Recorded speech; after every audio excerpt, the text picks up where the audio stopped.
पीछे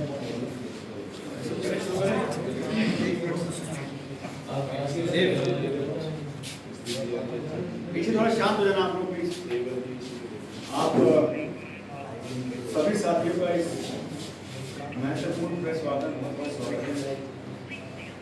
जैसा कि आप जानते हैं कि आज जालौर की जो घटना है, पूरा देश आज स्तब्ध है और देश के कोने कोने से आज इसके खिलाफ आवाज निकल के आ रही है। कल दिल्ली में हमने आम आदमी पार्टी ने कल दिल्ली में कांग्रेस मुख्यालय के सामने एक बड़ा प्रदर्शन किया जालौर की घटना को लेकर। जालौर में जो एक दलित बच्चे के साथ हादसा हुआ, एक 9 साल के बच्चे को एक टीचर के द्वारा प्रताड़ित करके उसको मार दिया गया। उस घटना को लेकर कल हमने कांग्रेस मुख्यालय के सामने प्रदर्शन किया और समझ नहीं आ रही है कैसा गठजोड़ है कि हमने कांग्रेस मुख्यालय के सामने प्रदर्शन किया और बीजेपी की पुलिस हमको वहाँ शांतिपूर्ण प्रदर्शन भी नहीं करने दी और 2 मिनट के अंदर बसों में भर के हमको ले गए और रात 9 बजे तक थाने में बिठा के रखा। हमने एक प्रतिनिधि मंडल परिवार से मिलने भेजा था। वहां जब परिवार से मिलके आए तो परिवार की कुछ मुख्य मांगे भी थी जो मुझे लगता है सरकार तक पहुंचाना बहुत जरूरी था। हालांकि सरकार के बहुत नुमाइंदे वहां पे गए पर किसी ने ठोस आश्वासन नहीं दिया, परिवार की बात नहीं सुनी, सिर्फ और सिर्फ अपने आप को चमकाने की बात की, परिवार से मिलकर एक खाना पूर्ति की बात की। हमने आज राजस्थान के महामहिम साहब से मुलाकात की, उनको ज्ञापन सौंपा है। उसमें हमारी जो प्रमुख मांगे थी वो तो ये साथ साथ है कि राजस्थान में जो जिस तरीके से दलितों पे अत्याचार हो रहा है, आदिवासियों पे अत्याचार हो रहा है, उसके खिलाफ तो एक सख्त कानून बने ही बने। साथ साथ हमने गवर्नर साहब से ये मांग की है कि परिवार को 1 करोड़ का मुआवजा दिया जाए। साथ साथ परिवार में किसी को एक को सरकारी नौकरी मिले और साथ साथ जो परिवार की एक मांग है, क्योंकि जालौर में इस तरह की घटना होती रहती है, गांव में इस तरह की घटना होती रहती है, तो एक मांग थी कि गांव में पुलिस पिकेट बने।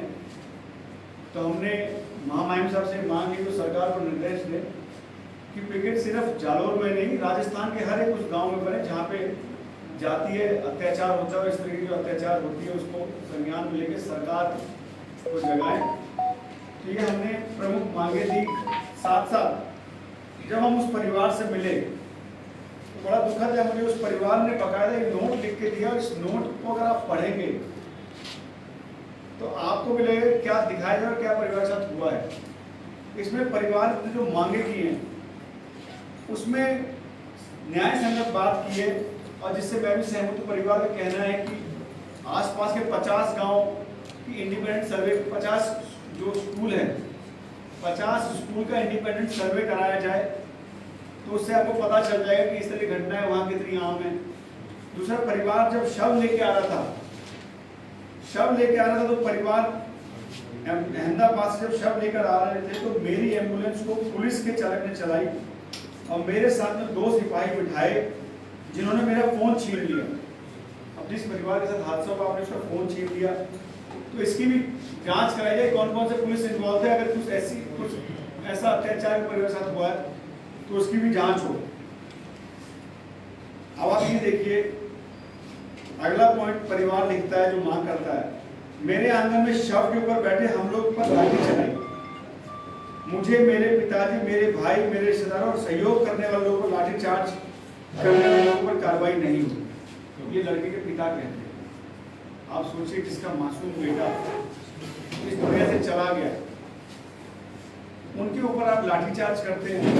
तो मुझे लगता है कि सरकार आज मुख्यमंत्री साहब को राजस्थान की चिंता छोड़ के सिर्फ और सिर्फ अपने पार्टी के वरिष्ठ परिवार की चिंता रह गई कि बात बात में दिल्ली जाते हैं उनकी स्वामी भक्ति में, राजस्थान की जनता को छोड़कर उनकी स्वामी भक्ति में ज़्यादा लिप्त है। तो मेरी मांग है उनसे, मैं कहना चाहता हूँ कि आपको राजस्थान की जनता ने मुख्यमंत्री बनाया है, आप उनका ध्यान दें। इसमें कई सारे पॉइंट्स हैं जो मैं आपको दे देता हूँ, आप भी पढ़ेंगे तो आपको भी लगेगा कि परिवार किस दयनीय स्थिति में है। तो आज हमने इन सब मांगों को लेकर महामहिम साहब से मांग की है कि उस परिवार को न्याय मिले और साथ साथ राजस्थान में जो इस तरह की घटनाएं हैं वो घटना ना दोहराई जाए। और आज जन्माष्टमी का दिन है। आज आप देखिए, आज दिल्ली में जहां एक और न्यूयॉर्क टाइम्स पे दिल्ली के शिक्षा मॉडल को छापा गया, उसकी तारीफ की गई, और एक और मोदी जी की सीबीआई एजेंसी उस एजुकेशन मिनिस्टर घर पहुंचती जिन्होंने आज लाखों बच्चों का फ्यूचर संवारा, लाखों बच्चों का करियर संवारा, उनको अच्छे स्कूल दिए। तो ये मोदी जी की बौखलाहट है जो दिखाती है कि उनका जो है असली मकसद शराब नीति नहीं है। अगर शराब नीति होती, असली मकसद अगर सीबीआई इंक्वायरी अगर शराब माफियाओं पे कराना होता तो गुजरात में कराते, जहां 75 लोगों की जान अवैध शराब पी के चली गई, जहरीली शराब पी के चली गई, वहां कोई सीबीआई जांच नहीं हुई। और जबकि गुजरात में शराब बंदी है, 10,000 करोड़ का जो है ड्रग्स गुजरात के पोर्ट में पकड़ी गई, पर उसकी कोई इंक्वायरी नहीं हुई।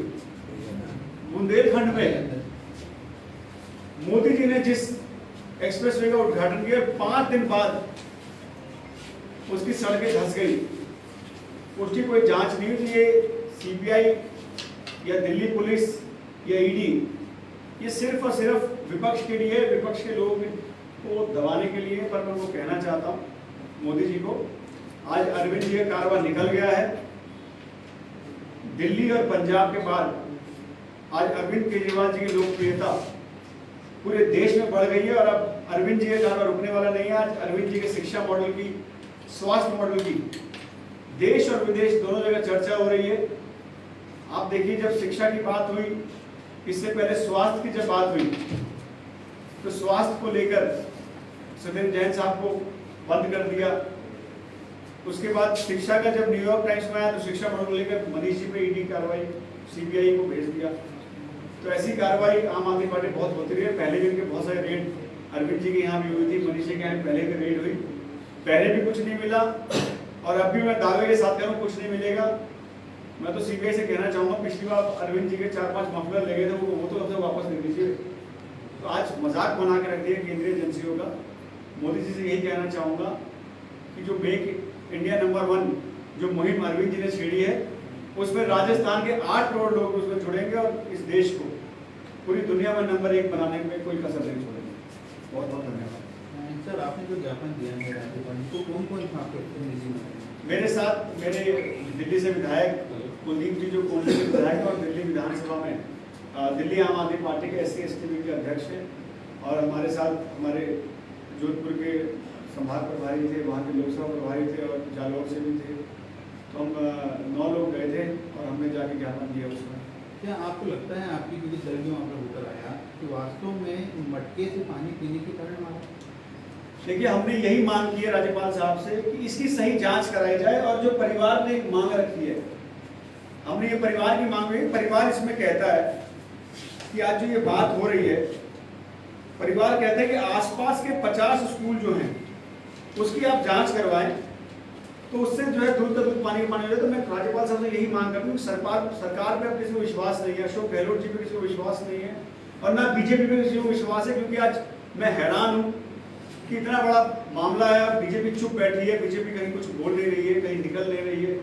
तो इन दोनों का गठजोड़ सामने निकल के आ रहा है। बड़ी हैरानी की बात है। आप देखिए कि राजस्थान की घटना होती है, बीजेपी चुप रहती है, हम लोग प्रदर्शन करते हैं तो बीजेपी पुलिस हमको उठा के बंद कर देती है। तो मैं हैरान हूँ, और इसमें निष्पक्ष जांच कराई जाए। मैं यही कहना चाहता हूँ कि किसी भेदभाव को छोड़कर निष्पक्ष जांच कराएं। अगर निष्पक्ष जांच कराएंगे तो मुझे लगता है कि सच सामने आएगा और जनता के सामने सच आना चाहिए। विनय जी, मेरे कहने का तात्पर्य है कि आपके पार्टी से जुड़े नेता भी वहाँ पर होकर आए होंगे, जानकारी ली होगी। बीजेपी कांग्रेस ने भी अपना अपना दल भेजा था, आपके जो लोग वहाँ पर होकर आए उनके सामने क्या चीज़ आई, तथ्यात्मक रूप से क्या चीज़ सामने आई कि एक घटना क्यों हुई? देखिए, जो हमारे जो प्रतिनिधिमंडल गया था, अशोक जी उसमें गए थे। अशोक जी ने परिवार से बात की और परिवार ने बकायदा ये 5 पेज लिख के दिया है। और जो आपने मटकी वाली बात कही, मैं फिर यही दोहरा रहा हूँ, इसमें परिवार लिख के देता है। और मुझे भी लगता है ये न्याय संगत बात है। अगर वहाँ के आसपास के 50 स्कूल की अगर हम जांच करा लें तो साफ पता चल जाएगा कि ऐसा हुआ है कि नहीं हुआ है। तो ये तो तथ्यात्मक जांच जिसको करनी वो कराए। और हमें इनकी एजेंसी में विश्वास नहीं है, वहाँ के जो लोकल थानेदार हैं, लोकल एसपी है, उन पर विश्वास नहीं है। स्टेट कोई इंडिपेंडेंट एसपी या इतना बड़ा मुद्दा है, ये जातीय मुद्दा बन रहा है। और देश आज आज़ादी के 75 साल बाद भी अगर जातीय मुद्दों पे अगर बढ़ रहा है तो मुझे लगता है इस पर सरकार को संज्ञान लेना चाहिए और इंडिपेंडेंट रिटायर्ड हाईकोर्ट के जज की कमेटी बना दे, वो इसकी जांच कर दे। तो मुझे लगता है कि सच्चाई सामने आएगी और देश जो बढ़ने के कगार पे वो बच जाएगा। सर, आपने दिल्ली की बात की कि दिल्ली में सीबीआई ने रेड मारी, वहाँ पे 2-3 आरोप लगे सर। एक तो आपने रातों रात बदल दी, पहली चीज़। दूसरी, आपने 143 करोड़ रुपए की किसी को छूट दी। तीसरी, विदेशी बियर की कीमत कम करने का, जैसा सीबीआई ने बताया।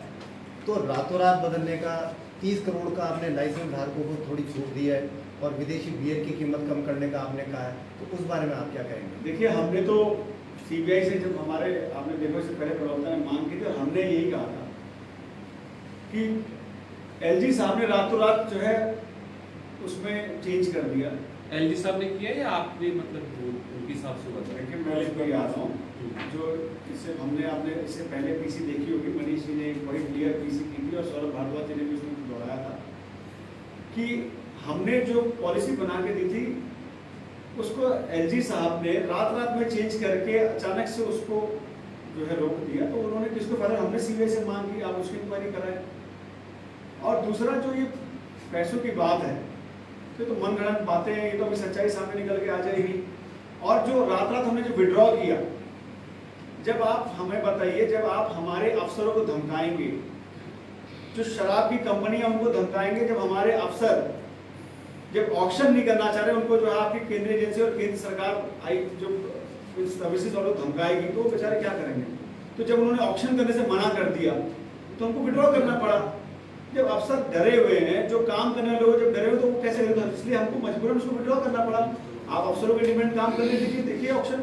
जब ऑक्शन ही नहीं होगा, जब कंपनियां विड्रॉ कर देगी तो पॉलिसी तो फेल होना ही है, तो इसलिए हमको विड्रॉ करना पड़ा।